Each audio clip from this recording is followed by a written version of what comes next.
कि बोलते बोलते कैमरे की तरफ देखकर वो किसको चेतावनी दे रहा है। हमारे पास समय सीमित है, लक्ष्य बड़े हैं।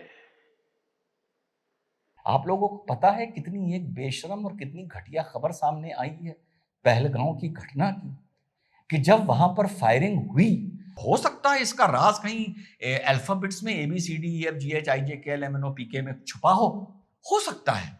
Late us wait and watch. लेकिन हमेशा याद रखो, अगर सरकार जंग नहीं कर रही है, इनिशिएट नहीं कर रही है, आर्मी नहीं कर रही है, तो वो तुम्हारी और हमारी वजह से है मेरे भाई।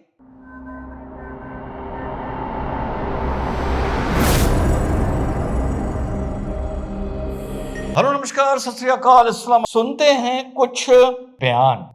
पहले अमित शाह जी को सुनिए बात है, और यहां फ्रैंकली बता रहा हूं, अकाउंटेबिलिटी की भी बात है।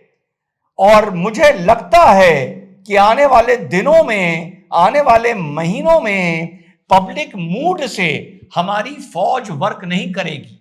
हमारी फौज डिबेट्स के हिसाब से वर्क नहीं करेगी। हमारी फौज इन्फैचुएटेड स्टूडियो टाइगर्स के हिसाब से वर्क नहीं करेगी। वो अपनी स्पीड से वर्क करेगी, अपने सरप्राइज से वर्क करेगी और अपनी प्लेस ऑफ चॉइस के हिसाब से वर्क करेगी। क्योंकि स्पीड हो गया, सरप्राइज हो गया, ये बहुत जरूरी होता है। तो जरूर करेगी, और जो करेगी हमें उस पर विश्वास है। हमें उस पर अटकलें नहीं लगानी चाहिए, हमें उस पर पॉपकॉर्न की तरह फुदकना नहीं चाहिए स्टूडियोज में और डिबेट्स में और कैमरास के सामने बैठकर। आप अपनी गवर्नमेंट को ट्रस्ट करते हैं और अपनी आर्मी को ट्रस्ट करते हैं, आप छोड़िए इन पर, छोड़िए इन पर। वक्त ये तय करेंगे, जगह ये तय करेंगे। और अगर उस वक्त और जगह को तय करने में कोई देरी हो रही होगी अगर, तब भी वो राष्ट्र हित में, आपके हित में, मेरे हित में देरी हो रही होगी। फौज लड़ने से नहीं डरती, फौज लड़ने से नहीं डरती। लेकिन जितना भी सोचा जाता है, ये अति उत्साहित इन्फैचुएटेड कमेंटेटर्स एंड एक्सपर्ट्स को समझना चाहिए, ये यार हमारे लिए, तुम्हारे लिए सोचा जाता है। इस देश की इकोनॉमी के लिए सोचा जाता है, कोलैटरल डैमेज के लिए सोचा जाता है, सिविलियन कैजुअलिटीज के लिए सोचा जाता है। बहुत सी चीजों दिमाग में रख के चली जाती हैं, जिसमें फौज का डर या फौज की आहुति या फौज की कुर्बानी, इसमें कोई महत्व नहीं रखती। आज अगर आप भारत की फौज को यह बता दो कि जो भी कीमत चुकानी होगी, फौज तुम्हें चुकानी होगी, तुम्हें चुकानी होगी, और इसका खामियाजा जंग का देश की जनता, देश की इकोनॉमी, कोई भी इसका कोई भी छींटा जंग का आम जनता पर नहीं आएगा, तो आज घुस जाए अंदर। मैं कहता हूं आज घुस जाए अंदर। लेकिन नहीं, उनको बहुत चीजें देखनी पड़ती हैं। तो ट्रस्ट योर लीडरशिप। और बात इंटेलिजेंस की हो रही थी, इस अटैक की जानकारी थी, लेकिन 18 एंड 19 ऑफ अप्रैल से थी, जब पीएम मोदी का श्रीनगर का दौरा था, जो वेदर खराब होने की वजह से, मानसून की वजह से उसको स्थगित कर दिया गया था। तो उस टाइम ये जानकारी थी कि मैसेज देने के लिए किसी ना किसी टूरिस्ट स्पॉट पर अटैक किया जाएगा। और जब नरेंद्र मोदी जी का दौरा पोस्टपोन हो जाता है, कैंसिल हो जाता है, तो उसके 48 घंटे बाद, और जानकारी थी कि श्रीनगर में कहीं ना कहीं अटैक किया जाएगा, एक मैसेज स्ट्रांग देने के लिए कि श्रीनगर में अटैक हुआ। लेकिन शायद लॉजिस्टिक्स ना बैठी हों उन आतंकियों की, इसलिए श्रीनगर से 90 किलोमीटर दूर, पहलगांव से भी 3-4 किलोमीटर दूर, इन्होंने जंगलों का फायदा उठाकर वहां पर इन लोगों ने अटैक किया। और साथियों, 10 में से नहीं बल्कि 100 में से 99 इनपुट जो मिलते हैं वो गलत मिलते हैं। और जो वो गलत मिलते हैं, या उनको डेटर कर लिया जाता है या उनको रोक लिया जाता है। याद है मैंने पहले ये बात बोली थी, वो खबर नहीं बनते। आप पढ़ते होंगे कहीं कि फौज ने 2 आतंकियों को पकड़ा, उनका इरादा जान मान की हानि पहुंचाने का था, या वहां पर अटैक करने का था, या मोदी जी की रैली में अटैक करने का था, या अमरनाथ यात्रा में अटैक करना। आप पढ़ के यूं निकल जाते हैं, वो खबर नहीं बनती, वो खबर नहीं बनती। वहां पर ये डिबेट्स नहीं होते कि वहां पर इंटेलिजेंस एजेंसीज की वाह वाह करी जाए उनका। It is a thankless job, it is a thankless job. जब 100 में से 80 तो इंफॉर्मेशन ही गलत जानबूझ के दी जाती हैं, कंफ्यूज करने के लिए या ऑन द टोज रखने के लिए। जो सही जानकारियां होती हैं, जहां हमारी सेना, हमारी अर्धसैनिक बल, हमारी इंटेलिजेंस उसको क्रैक कर देती है, वो न्यूज ही नहीं, अरे 2 लड़के पकड़ लिए ऐसे, अरे ये सब चलता रहता है। जहां वो कामयाब हो जाते हैं वो फिर खबर बनती है, वो जब कामयाब हो जाते हैं फिर वो खबर बनती है। हमारे it is a sort of a thankless job.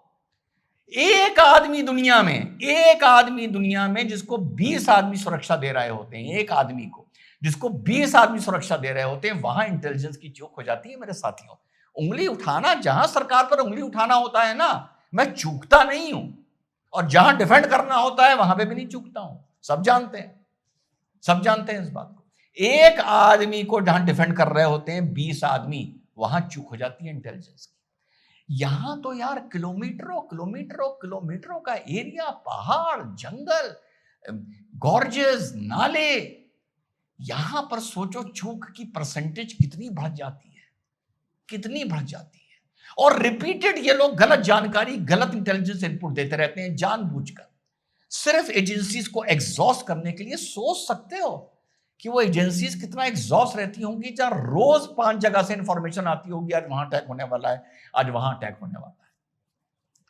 हम लोग कह तो देते हैं, लेकिन एक एक के ट्रिगर से उंगली नहीं उठती वहां पर जो लोग मौजूद हैं। 8-8 घंटा, 9-9 घंटे की ड्यूटी ट्रिगर पर उंगली रख के करते हैं, पिस्टल ग्रिप भी नहीं पकड़ते हैं, उस पर रख के करते हैं।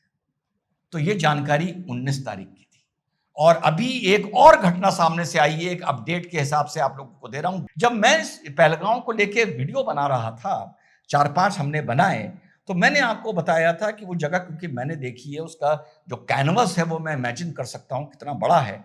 तो इतनी बड़ी जगह में कहां से फायर आ रहा था, इतनी जब, तो फिर मैंने आप लोगों को याद है ये कहा था कि कुछ लोग भाग गए, कुछ लोग गिर गए, इंजर हो गए, या कुछ लोग घबरा के बैठ गए, फिर उनके पास आके 5 गज पर, 6 गज पर आकर उनको पूछ के गोली मारी गई है। ऐसा नहीं है कि पूरे 26 को पूछ के गोली मारी गई है, 27 को तो आप हटा ही दीजिए, 26 को, सबको नहीं, दूर से फायरिंग में भी कई लोग मरे। तो जो ये पूछने वाली बात है, वो तो जब मर ही चुके थे।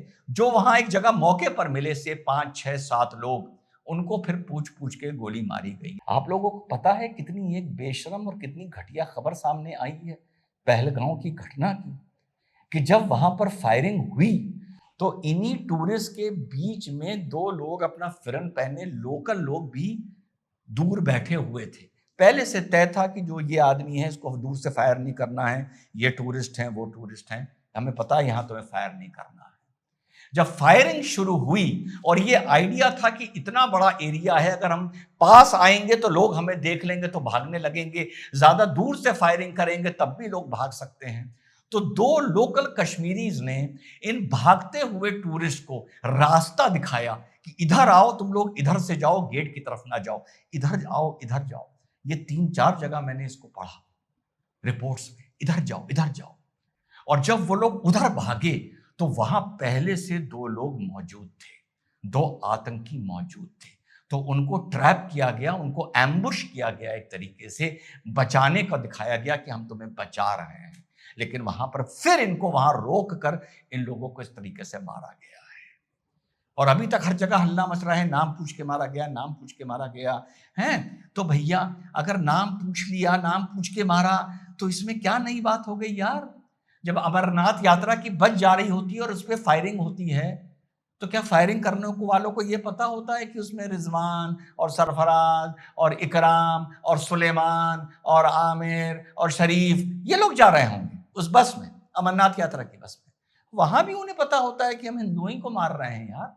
यहां बस पूछ लिया, यहां पूछ लिया, यही गलती कर दी जिसको अब सब लीपा पोती करने में लगे हैं कि कितनी बुरी बात है, पूछ के मारा। अरे अमरनाथ यात्रा में बिना पूछे जब गोली चलती है तब पता होता है वहां कौन मरेगा, ये तय होता है।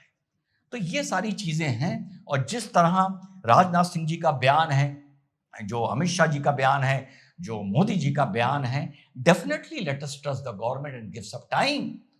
और हम लोगों को इस पे क्यास भी नहीं लगाने चाहिए, क्यास भी नहीं लगाने चाहिए। और हो सकता है इसका राज कहीं अल्फाबेट्स में ABCDEFGHIJKLMNOPK में छुपा हो सकता है।